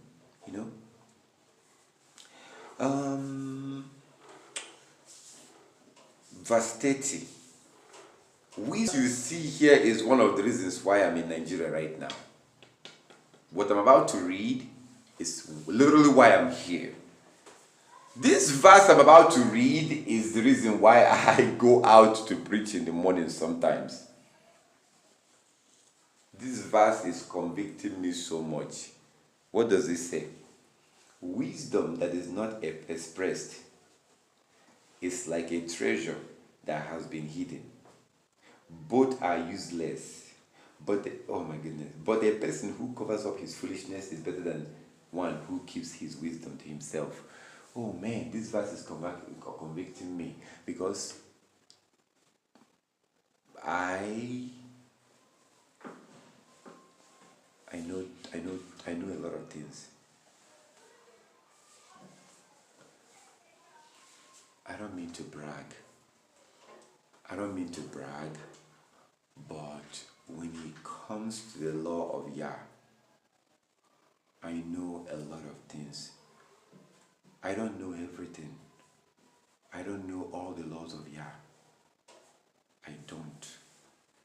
But I know a lot. I know a lot of things that will benefit people. I know a lot of things that will bring people close to the Most High. Now, if I just put those things that I know, walk, chase money, walk, chase money, walk, chase money, I'm hiding my wisdom. Yah gave me that wisdom for a reason.